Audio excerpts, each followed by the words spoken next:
પ્રભુ અંતર્ધાન થયા અને વ્યાકુળ થઈ ગયા ધ્રુવજી મહારાજ કે પ્રભુ ક્યાં ગયા, ક્યાં ગયા? જ્યાં બરાબર ભગવાનને શોધવા માટે આંખ ખોલે તો જે રૂપ ભગવાનનું હૃદયમાં જોયું હતું એ જ રૂપ પરમાત્મા સામે ઉભા હતા. ચતુર્ભુજ નારાયણ સામે ઉભા છે. સશંખ ચક્રમ સકિરીટ કુંડલમ સપીત વસ્ત્રમ સરસીરુહે ક્ષણમ સહાર વક્ષસ્થલ કૌસ્તુભશ્રિય નમામિ વિષ્ણું શિરસા ચતુર્ભુજ. હે નાથ, હે નારાયણ, પરમાત્માને જોઈને આંખોમાંથી અશ્રુની ધારાઓ તો નીકળે છે. બોલવું છે, કશું બોલાતું નથી. પરમાત્મા સમજી ગયા કે ધ્રુવ કશું બોલવા ઈચ્છે છે પણ બોલી શકતો નથી. ભગવાને જ્ઞાનનું પ્રતીક શંખ, કપોલ, કપોલ કહેતા ગાલ, ભગવાને એના ગાલમાં સ્પર્શ કરાવ્યો શંખનો, અને એક વેદનો જ્ઞાતા બ્રાહ્મણ જેમ સ્તુતિ કરે એમ 5 વર્ષનો ધ્રુવ ભગવાનની સ્તુતિ કરે છે. યોંતઃ પ્રવિશ મમ વાચમિમાં પ્રસૂક્તાં સંજીવયત્યખિલ શક્તિધર સ્વધામ્ના. અન્યાશ્ચ હસ્તચરણ શ્રવણત્વગાદિં પ્રાણાન્નમો ભગવતે પુરુષાય તુભ્યં. ભગવાનને જોઈ અને શું આનંદ થયો છે. પરમાત્માને જોતા જોતા ભગવાનની સ્તુતિ કરી. પ્રભુ, હું જે કાંઈ બોલી રહ્યો છું એ તમારી અંદર, તમે જે મારી અંદર છો એટલા માટે હું બધું બોલી શકું છું.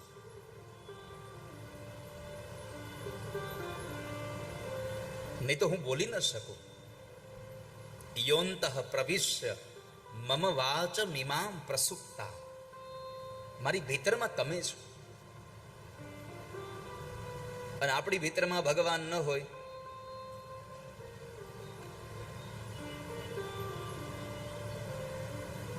તો આપણે શું કરી શકીએ? ભગવાનને જોઈને પ્રસન્ન બન્યા છે. જોતા હૈયું હર ખાય નિરખતા લોચનિયા લલચાય એવું રૂપ રસિયાનું.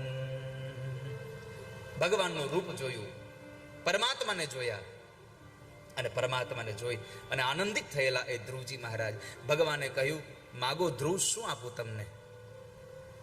જે જોતું હોય તે માગી લો. ધ્રુવજી મહારાજે કહ્યું, પ્રભુ, તમે મળ્યા પછી કંઈ માગવું પડે તો તમારા મળ્યાનો મહિમા ઘટી જાય. પરમાત્મા જ મળી જાય પછી બીજું શું માગવાનું? એક પ્રભુ મળી જાય પછી આ સંસારમાં કશું માગવાની આવશ્યકતા રહેતી જ નથી. પણ આપણે શું કરીએ છીએ? ભગવાનને નથી માગતા, બીજું બધું માગ્યા કરીએ છીએ. ભગવાન કો ચાહો, ભગવાન સે કુછ ન ચાહો. કેવળ પરમાત્માને ચાહતા રહો. અને તમે પરમાત્માને ચાહશો તો ભગવાને નક્કી જ કર્યું છે, યોગ ક્ષેમમ વહામ્યહમ. તારા યોગ ક્ષેમની ચિંતા હું કરીશ, તું મારું ચિંતન કર. પરમાત્માનું ચિંતન કરીએ. એટલે ધ્રુવજીએ કહ્યું, પ્રભુ, તમને મળી ગયા પછી બીજું શું માગવાનું હોય? અને વાત સાચી છે. એક ધણી મળી જાય, એક ઘરવાળો મળી જાય પછી આપણે બાપુજીને કહીએ છીએ, બાપુજી હવે સસરા લઈ આવી દો, સાસુ લઈ આવી દો. કેવું પડે પછી? હાલો, જાગો ગ્રાહક. એક ધણી મળી જાય, એક પતિ મળી જાય પછી ક્યારેય પરિવારના વડીલોને કહેવું પડે કે હવે તમે મારા માટે સાસુ લઈ આવો, સસરા લઈ આવો, નણંદ લઈ આવો, દેર લઈ આવો? કેમ? ખબર છે એક પતિ મળે એટલે આ બધું જ મફતમાં આવે. એમ આ તો ખાલી તમને સંસારની વ્યાખ્યા સાથે સમજાવી રહ્યો છું કે સંસારમાં એક પતિ મળે તો સાસુ સસરા બધું મફતમાં આવે. એમ જો આપણો ધણી ભગવાન થઈ જાય તો સંસારનું સઘળું સુખ તમારું બની જાય. આપણો ધણી ભગવાન થઈ જાય. પરમાત્મા મળી જાય. માગી લો ધ્રુવ, શું જોઈએ તમારે? અને પરમાત્મા પાસે માગવાનો વારો આવે ને વાલા ભક્તજનો, તો પરમાત્મા પાસે માગજો. મૈત્રી ભાવનું પવિત્ર ઝરણું મુજ હૈયામાં વયા કરે.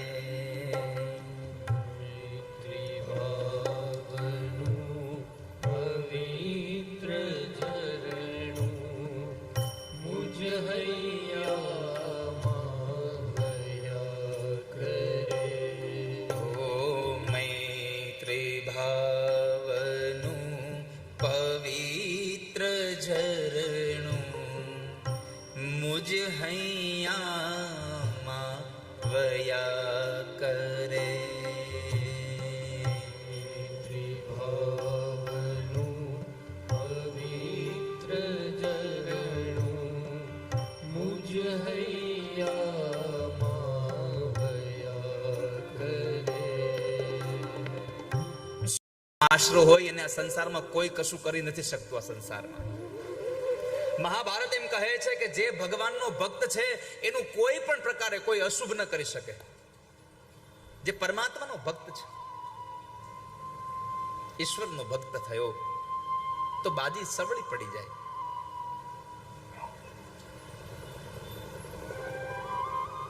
જેણે જેણે ભગવાનનો ભરોસો રાખ્યો, ભગવાનને સાથે રાખ્યા, ભગવાનની સાથે રહ્યા છે, એનું ક્યાંય અમંગળ થયું જ નથી. બીજે ક્યાંય જોવા જવાની જરૂર નથી. ખાલી મહાભારતમાં જુઓ, દુર્યોધન અને અર્જુન આ બંને જણા એક જ સાથે પરમાત્મા પાસે પહોંચ્યા હતા અને એ પરમાત્માને કહેવા લાગ્યા બંને જણા કે મહાભારતનું યુદ્ધ તૈયાર નક્કી થઈ ગયું છે, તમારી મદદ લેવા આવ્યા છીએ. અને પરમાત્માએ પોતાનો નિર્ણય કીધો કે એક પક્ષમાં હું રહીશ, એક પક્ષમાં મારી નારાયણની સેના રહેશે, પરંતુ હું જે પક્ષમાં રહીશ ને હાથમાં હથિયાર નહીં લઉં. અને પછી અર્જુનનો માગવાનો વારો આવ્યો તોય અર્જુને ભગવાનને માગ્યા. દુર્યોધન કહે છે કે મારા ભાગમાં નારાયણની સેના છે, હું એ લઈને જાઉં. પરમાત્માએ શસ્ત્ર નહીં લેવાનો નિયમ લીધો તો દુર્યોધન વયો ગયો. પછી અર્જુનને ભગવાનને પૂછ્યું કે એલા મૂર્ખા, તને કહું છું કે હું હાથમાં હથિયાર નહીં લઉં તોય તે મને માગ્યો. માખણ માખણ બધું દુર્યોધન લઈ ગયો. હવે તારી પાસે વધી ખાટી છાશ. અને ત્યારે અર્જુને જવાબ આપ્યો હતો કે કઈ વાંધો નહીં, માખણ માખણ ભલે દુર્યોધન લઈ ગયો પણ માખણ ચોર તો મારી પાસે છે. માખણ ચોર તો મારી પાસે છે.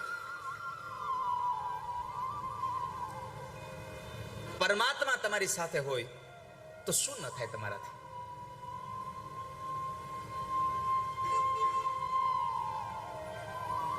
અને કુરુક્ષેત્રના મેદાનમાં અર્જુન જીતી જાય.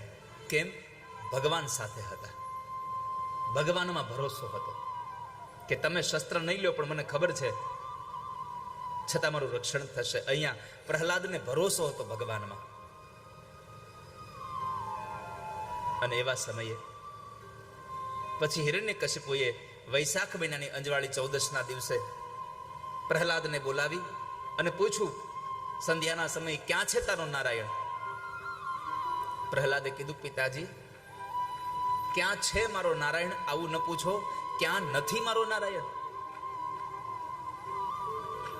જલે વિષ્ણુ સ્થલે વિષ્ણુ વિષ્ણુ પર્વત મસ્તકે જ્વાલા માલા કુલે વિષ્ણુ સર્વમ વિષ્ણુમયમ જગત. આ સંસારમાં ક્યાં નથી મારા ભગવાન? બધે જ ભગવાન છે. તો હિરણ્યકશિપુએ પૂછ્યું કે આ સ્તંભમાં તારો નારાયણ છે? પિતાજી, તમને નથી દેખાતો? આમાં મારો નારાયણ છે. કથા બે રીતે વર્ણવી છે. એક લોખંડનો સ્તંભ લઈ આવી, એને અગ્નિથી ખૂબ તપાયો, લાલચોળ બનાવ્યો, અને પછી પ્રહલાદને પૂછ્યું, પ્રહલાદ, તારો નારાયણ છે આમાં? તો કે હા પિતાજી છે. તો કે બાથ ભીડી જા. હવે 7 વર્ષનો પ્રહલાદ જરા ચિંતામાં પડ્યો કે હવે હું બાથ ભીડીશ તો આ ગરમ આ ધગધગતો આ સ્તંભ મને બાળી નાખશે. ચિંતા થઈ. એટલે પરમાત્માને થયું કે મારો ભક્ત ચિંતામાં પડે મને ગમે નહીં.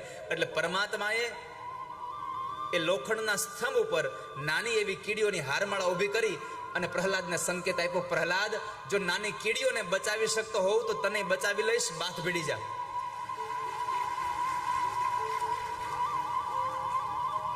બાથ ભીડી જા. ભગવાન છે એમ બતાવ્યું. હિરણ્યકશિપુ પોતાની ગદાના પ્રહારથી જ્યારે તોડવા જાય, સ્તંભ ફાટ્યો અને એમાંથી ભગવાન ઋષિનું પ્રાગટ્ય થયું. પરમાત્માએ તરત જ બાજ પોતાના શિકારને પકડી લઈ અને ઉમરામાં લઈ ગયા. ઉમરામાં લઈ જઈ પોતાના ખોળામાં રાખીને પૂછ્યું કે જોઈ લે હિરણ્યકશિપુ, તે માગ્યું તો એમાંથી કઈ ઓછું નથી ને? નથી રાત નથી દિવસ, સંધ્યાનો સમય છે. નથી ઘરમાં નથી બહાર, તો ઉમરામાં છો. નથી આકાશમાં નથી ધરતીમાં, મારા ખોળામાં છો. મારું સ્વરૂપ જોઈ લે. નથી હું માણસ, નથી પશુ. ભગવાને નખ બતાવીને કીધું આને લીલાય ન કહેવાય, આને સુકાય ન કહેવાય, આને અસ્ત્રય ન કહેવાય, આને શસ્ત્રય ન કહેવાય. અને તે કહ્યું હતું કે બ્રહ્માના સર્જનથી ન મરું, તો યાદ રાખ, મેં બ્રહ્માનું સર્જન કર્યું છે, બ્રહ્માએ મારું સર્જન નથી કર્યું. અને એ સમયે પરમાત્માએ હિરણ્યકશિપુના એ પેટને ચીરી અને આંતરડાઓ કાઢી કાઢી ભગવાન પહેરવા લાગ્યા છે. જ્યારે ભગવાને આંતરડાઓ કાઢીને પહેરી લીધા, પરમાત્માને એટલો બધો ક્રોધ આવ્યો છે, ભગવાનની આંખોમાંથી અગ્નિ જરે છે.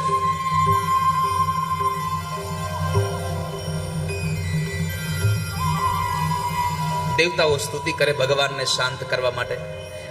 બ્રહ્માદિક દેવતાઓ સ્તુતિ કરી, ભગવાનથી કઈ થયું, ભગવાન શાંત ન થયા. ઇન્દ્રાદિક દેવતાઓએ સ્તુતિ કરી, છતાં ભગવાન શાંત ન થયા. અને એવા સમયે બ્રહ્માજીએ લક્ષ્મીજીને કીધું, તમે હાલો, કેમ કે કોઈનાથી શાંત ન થાય, એ ઘરવાળાથી શાંત થઈ જાય. તમે હાલો. લક્ષ્મીજી આવ્યા, મૂર્છિત થઈને પડી ગયા, આ મારો ઘરવાળો નથી. કારણ કે ભગવાનનું રૂપ જ એવું હતું.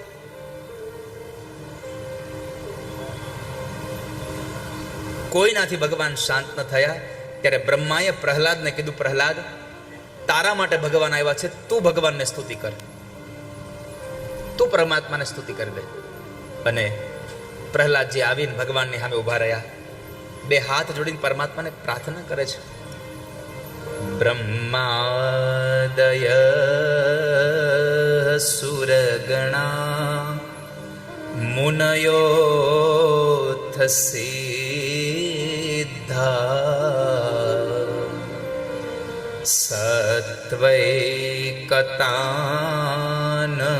સત્વૈકતાનમતયો વચસાં પ્રવાહૈ.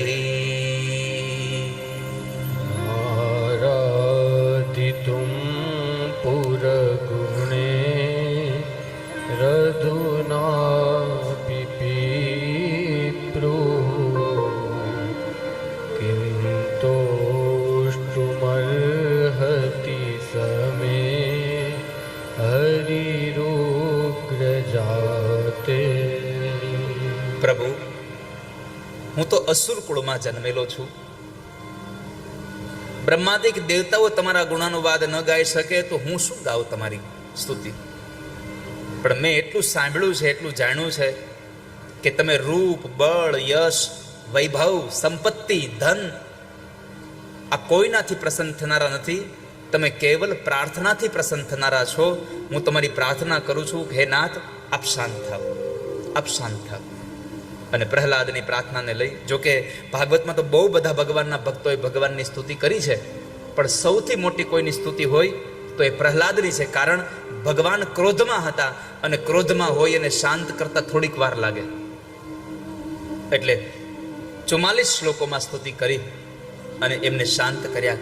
ભગવાને હિરણ્યકશિપુના શરીરને છોડી દઈ પ્રહલાદને પોતાના ખોળામાં બેસાડી માથા પર હાથ રાખી અને પછી એની પાસે ક્ષમા માગીને કીધું, પ્રહલાદ મને માફ કરજે, મારે આવવામાં મોડું થઈ ગયું છે. મારે આવવામાં મોડું થયું એટલે તારે ઘણા બધા દુઃખને ભોગવવા પડ્યા છે, મને માફ કરી દેજે. પ્રહલાદને કહ્યું, માગ પ્રહલાદ, શું જોઈશ તારે? પ્રહલાદે કીધું, પ્રભુ કાંઈ નથી જોઈતું. ભગવાને બીજી વાર કીધું, પ્રહલાદ જે જોતું તે માગી લો. પ્રહલાદે ના પાડી. ત્રીજી વાર ભગવાને કહ્યું, માગી લે પ્રહલાદ, તારે જે જોતું હોય તે આપવા તૈયાર છું. પરમાત્માની આ વાતને લઈ અને પ્રહલાદે એટલું કીધું, પ્રભુ એક કામ કરો, આપવું હોય તો એટલું આપો, મારા પિતાજીએ તમારો બહુ દ્રોહ કર્યો છે, તમે એને તમારું ધામ આપી દો. આ કથા સાથે મારે તમને એટલું કહેવું છે, સાચો વૈષ્ણવ કોને કહેવાય કે આપણને દુઃખ આપવામાં પાછુવાળું ન જોવે તો ભગવાન પાસે એના સુખની માગણી કરો તો સમજો તમે સાચા વૈષ્ણવ છો આ સંસારના. તમે એને તમારું ધામ આપી દો. ભગવાને કીધું કે પ્રહલાદ, તારા જેવો જે દીકરો થાય એના પિતૃઓને તો ધામ મળી જ જાય મારું, પણ તું તારા માટે કંઈક માગ. પ્રહલાદ સમજી ગયા કે હું ભલે માગતો નથી, પણ મારા ભીતરમાં ઊંડાણમાં ક્યાંક પણ અપેક્ષાનો કોઈક અંકુર પડ્યો છે, એટલા માટે ભગવાન કહે છે માગવાનું. અને એ સમયે પ્રહલાદે એટલું જ કીધું કે પ્રભુ તમારે આપવું હોય તો મારી એટલી જ પ્રાર્થના છે કે મારી અંદર રહેલી અપેક્ષાનો અંકુર મૂળ સહિત કાઢી અને ફેંકી દો. મારા જીવનમાં તમારા દર્શન સિવાય કોઈ અપેક્ષા ન હોવી જોઈએ. ભગવાન પાસે માગવાનો વારો આવે ને વાલા ભક્તજનો, તો પરમાત્મા પાસે માગજો કે હે ઠાકોરજી, મારે તમારી પાસે જે માગવું જોઈએ ને એ માગવાની બુદ્ધિ મને આપો. મારે તમારી પાસે શું માગવું જોઈએ એ માગવાનો મને વિચાર આપો. મારે બીજું કશું જોતું નથી. અને જો કદાચ આપવું હોય તો તમારી ભક્તિ આપો, તમારો દાસ બનાવો. અર્થ ન ધર્મ ન કામ રુચિ ગતિ ન ચહુ નિર્વાણ જન્મ જન્મ રતિ રામ પદ યહ વરદાન આન. તમારે પ્રભુ આપવું હોય તો મને તમારો દાસ બનાવો, મને તમારો ભક્ત બનાવો, મને તમારી ભક્તિ આપો. બીજું કશું જોઈતું નથી. પ્રહલાદ ચરિત્રની કથામાં ભગવાનમાં ભરોસો રાખશો તો પરમાત્મા તમારો ભરોસો નહીં તોડે. સ્તંભમાં ભગવાન છે, હા પાડી દીધી, ભગવાનને પ્રગટ થવું પડ્યું છે. ભક્ત કે આધીન ભગવાન હે. અંતે પરમાત્મા પાસે માંગ્યું, મારી તૃષ્ણાઓ મટી જાય, મારે બીજું કશું જોતું નથી. આપવું હોય તો બસ એટલું આપો, મારી આશાઓ અને તૃષ્ણાઓ મટી જાય, બીજું કશું જોઈતું નથી. ભગવાન પાસે માંગ્યું અને ત્યાર પછી સપ્તમ સ્કંદને ત્યાં વિશ્રામ કર્યો. અષ્ટમ સ્કંદની અંદર સુંદર મજાની એક રૂપક કથા છે ગજેન્દ્ર મોક્ષની. ગજેન્દ્ર મોક્ષ એટલે હાથીની કથા છે. મન્વંતરોની કથામાં હાથીની કથા છે. હાથી પોતાની પત્ની હાથણીને અને બચ્ચાઓને લઈને જળ પીવા જાય છે. આ હાથી એટલે આપણી કથા છે. 4 પગવાળા હાથીની નહીં, આ મનુષ્યની કથા છે. આ સંસાર એટલે સરોવર છે. આ જીવાત્મા હાથી છે. પાણી એ સંસારનો મોહ છે, માયા છે. અને પાણીમાં રહેતો એ મગર એટલે કાળ છે. હાથી ગયો પાણી પીવા માટે. એને ખબર નહોતી કે મારું બળ અહીંયા નહીં ચાલે, અને એટલો બધો મદોન્મત થઈ ગયો એ ક્રીડામાં કે મગર રે અને મગર પકડી લેશે તો બહાર નહીં નીકળી શકું, આ ભૂલી ગયો. આપણે બધા જ આવું કરીએ છીએ. આ સંસારની માયામાં એટલા બધા આપણે ગૂંચવાઈ જઈએ છીએ કે મૃત્યુ આવવાનું છે એ ભૂલી જઈએ છીએ, મરણને ભૂલી જઈએ છીએ આપણે. અને એ સમયે હાથીને એક મગર પકડી લે છે. હાથણી અને એના બચ્ચાઓ એને બહાર ખેંચવાના પ્રયત્નો કરે, પણ જેમ જેમ બહાર નીકળવાના પ્રયત્નો કરે તેમ તેમ પેલું મગર એને મધ્યમાં ખેંચતું જાય છે. હવે બન્યું એવું, પછી હાથણીએ એના બાળકોને કીધું કે બાળકો, હવે આને છોડી દો ભગવાન ઉપર. જો આપણે અહીંયા રહેશું તો બીજા મગર આપણને પકડી લેશે. આ સંસારમાં આપણું આવું છે. બીમાર પડીએ અથવા તો કોઈ એવી સ્થિતિમાં આવી જઈએ ત્યારે સમાજના લોકો આપણને ભગવાનના ભરોસે મૂકી દે છે. આપણે ખબર અંતર પૂછવા જઈએ તો ઘરના લોકો શું કહે છે કે હવે તો ડોક્ટરે ના પાડી છે, કીધું કે જાઓ ઘરે સેવા કરો, હવે તો ભગવાનની મરજી હશે એમ થશે. આ સંસારના લોકો તમને ભગવાનના ભરોસે મૂકી દે અને પછી ભગવાન ભરોસે રહેવું, એના કરતાં પહેલેથી ભગવાનના ભરોસે રહેશો તો પછી સંસારના છોડવાનું દુઃખ નહીં આવે તમને ક્યારે. પહેલેથી પરમાત્માના ભરોસે જીવન જીવીએ કે જેમ રાખે છે મારો પ્રભુ રાખે છે, જે અવસ્થા છે પ્રભુ રાખે છે.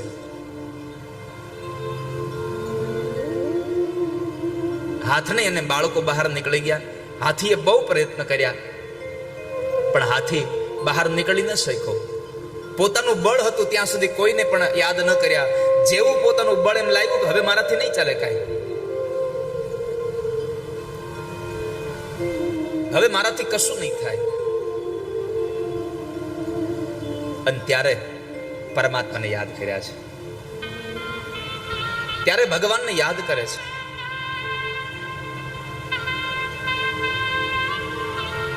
કે હે ભગવાન હવે તમે બચાવો.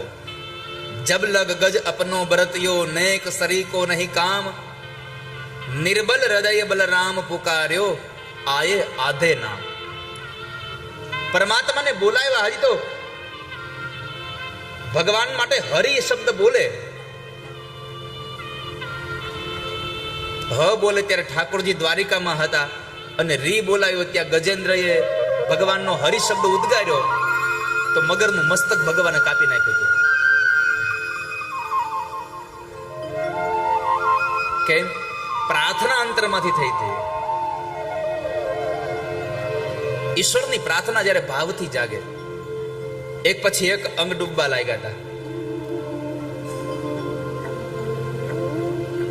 હે ગોવિંદ હે ગોપાલ હે ગોવિંદ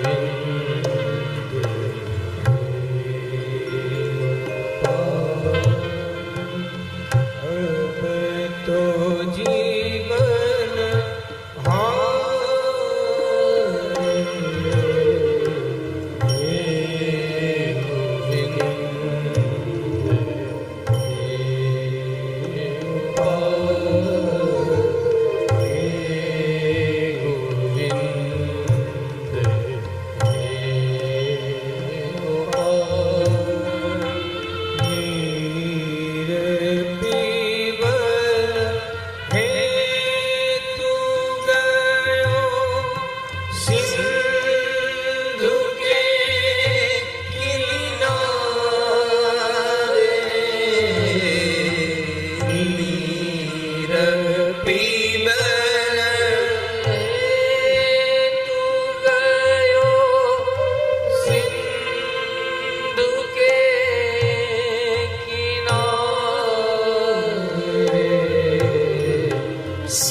નીર પીબન હેતુ ગયો સિંધુ કે કિનારે, સિંધુ બીચ બસત ગ્રાહ ચરણ લઈ પછારે. આ મૃત્યુ જ્યારે જ્યારે આવે છે ત્યારે સૌથી પહેલા પગ પકડે છે અને પગને પકડી અને પછી એ પછાડી દે છે. આ દુનિયામાં ગમે તેટલો જીવ ડાયો હશે પણ મૃત્યુ સાથેના યુદ્ધમાં હાર તો એની જ થવાની. એકના એક સમયે એને શરણાગતિ સ્વીકારવી જ પડશે કે હવે હું હારી ગયો. અને જ્યારે યુદ્ધની અંદર એક પછી એક અંગ ડૂબવા લાગ્યા છે,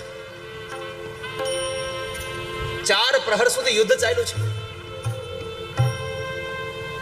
હવે આ 4 પ્રહર એટલે જો શું ખાલી દિવસે જ યુદ્ધ ચાલતું હતું? રાત્રે યુદ્ધ નહીં ચાલતું હોય? આ જીવાત્મા મૃત્યુ સાથે લડે છે, યુદ્ધ કરે છે. રાત દિવસ લડ્યા કરીએ છીએ આપણે. તો હવે રાત ને દિવસ બે ગણીએ તો 8 પ્રહર થાય. તો અહીંયા 4 પ્રહર શબ્દ વાપર્યો છે કવિએ. 4 પ્રહર યુદ્ધ ભયો લઈ ગયો મજધારે. તો આ 4 પ્રહર કયા? આપણી 4 અવસ્થાઓની વાત છે. બાલ્ય અવસ્થા, કૌમાર અવસ્થા, યુવાન અવસ્થા અને વૃદ્ધાવસ્થા. આ 4 અવસ્થાઓ જે આપણી છે એ અવસ્થાઓમાં આપણે ભગવાન સાથે, મૃત્યુ સાથે સતત લડીએ છીએ. સતત લડ્યા કરીએ અને એમાં આપણા એક પછી એક અંગ ડૂબવા લાગે છે. જ્યારે આપણા અંગો ડૂબે છે, નાક કાન ડૂબને લગે તબ કૃષ્ણ કો પુકારે. હવે આ 4 અવસ્થામાં આપણે ક્યાં ડૂબવાના? કઈ રોજ થોડા આપણે દરિયામાં કે નદીમાં નાહીએ છીએ.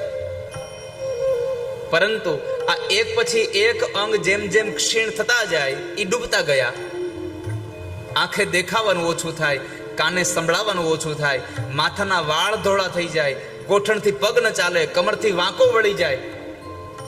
આ બધા એક પછી એક આપણા અંગ ડૂબવા લાગ્યા.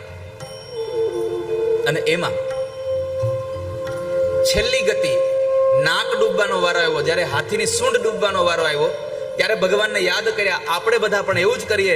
જ્યારે શ્વાસોશ્વાસની ક્રિયા રૂંધાવા લાગે ત્યારે પરમાત્માને યાદ કરીએ કે હે ભગવાન, હવે તમે બચાવી લો.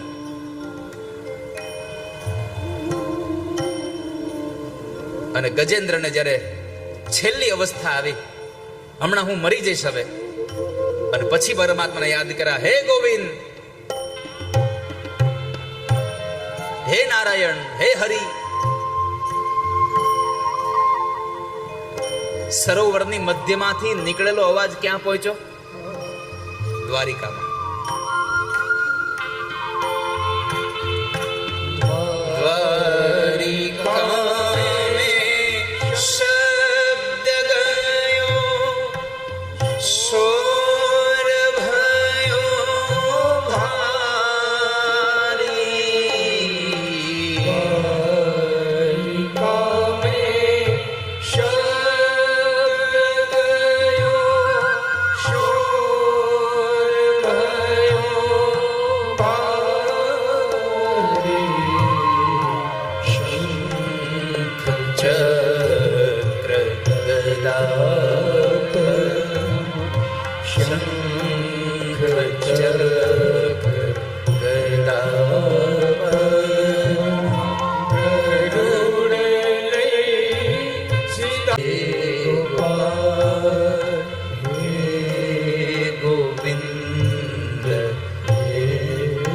हरि को पुकारने में करी को लगी देर, करी को उवारने में हरि को न लगी देर.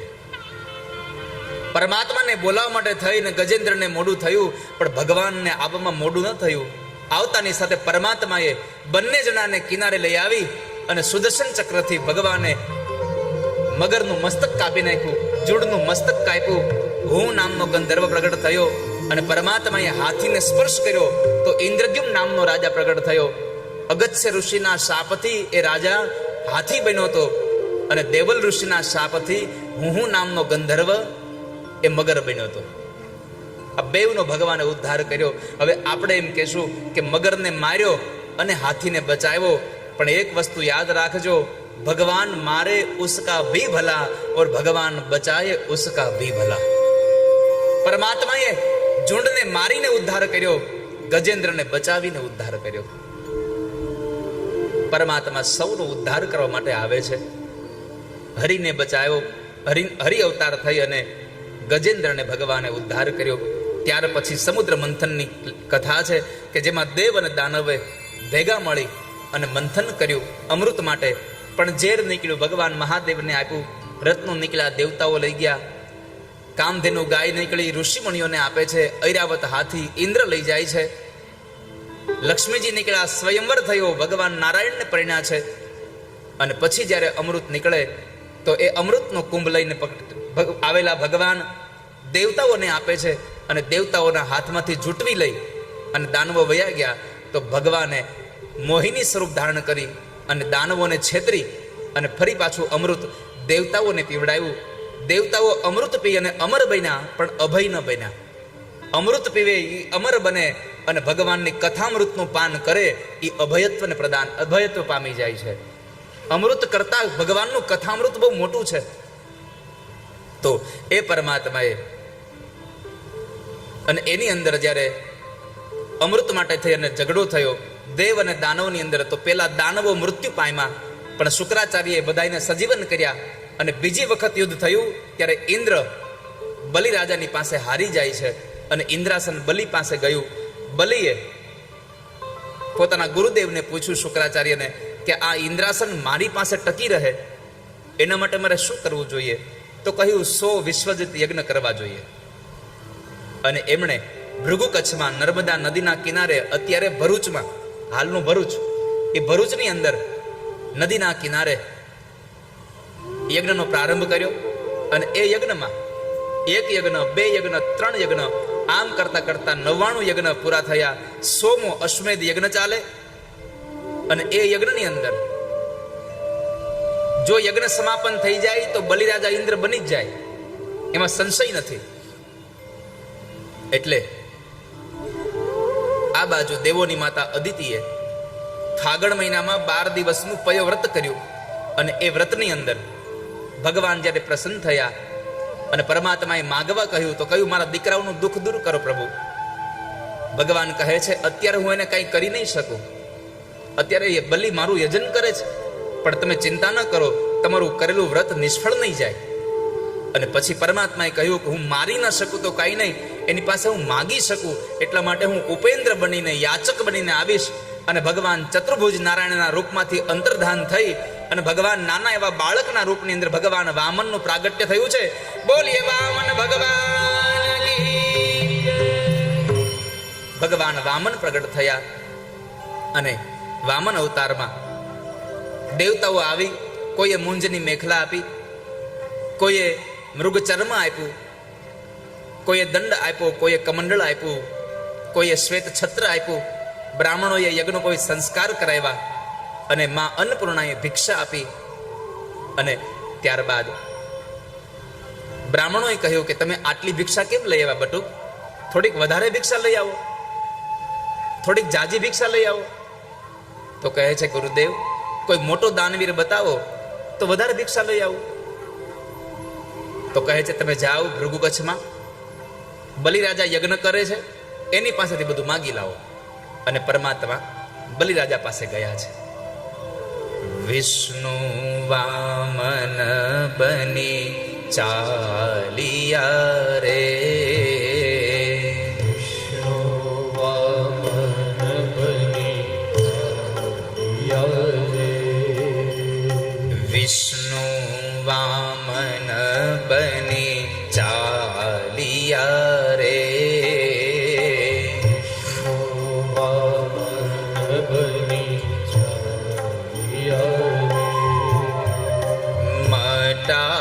મટાડવા બીજો ઇન્દ્ર મારવાલા, મટાડવા બીજો ઇન્દ્ર મારવાલા, મટાડવા બીજો ઇન્દ્ર મારવાલા, મટાડવા બીજો ઇન્દ્ર મારવાલા, વિષ્ણુ વામન બની આવ્યા રે, વિષ્ણુ વામન બની આવ્યા રે, વિષ્ણુ વામન બની આવ્યા રે, મૃગ ચર્મ કાંખમાં શોભતું રે, ચર્મ કાખમાં શોભતું રે, ત્રિપુંડ ભાલ વિશાળ